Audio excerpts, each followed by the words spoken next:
I'm Elizabeth Cassidy. And I'm Olivia Gosh. Christ Church of Flagstaff has had a long history of connection with the Saharawi refugees in the Sahara Desert. Who are the Saharawi refugees?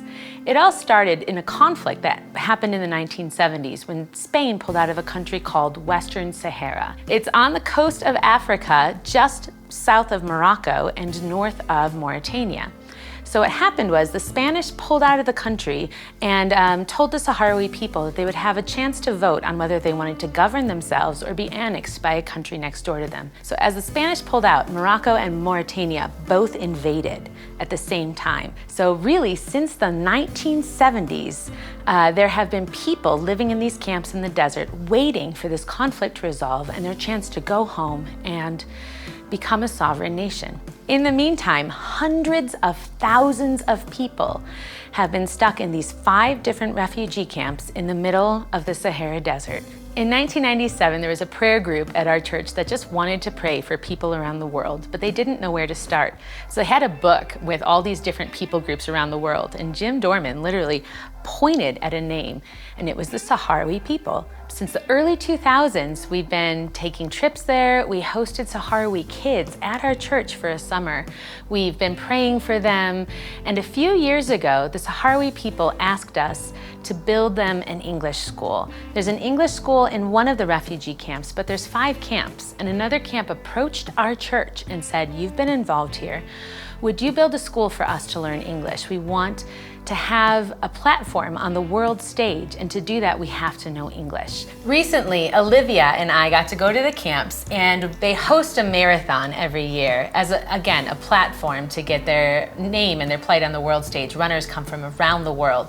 So we did not sign up for the marathon, we signed up for the 10K.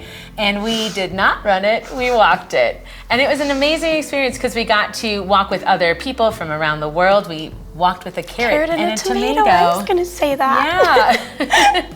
But we also got to stay in a Saharawi home, and we got to go to the English school and see the progress that people are making at this school. And there was a lot of actually really cool things that we got to do while we were there. Olivia, what was one of the things that you enjoyed? One of the things I really wanted to do while we were in the camps was go to the English school, even though we were officially there for the marathon. And so one day I got to sit in on a couple classes. The first one was a conversation class, and we learned words like khaki, and I didn't realize I didn't know the definitions of words. But and then I met, some girls in that class who pulled me into their next class with them.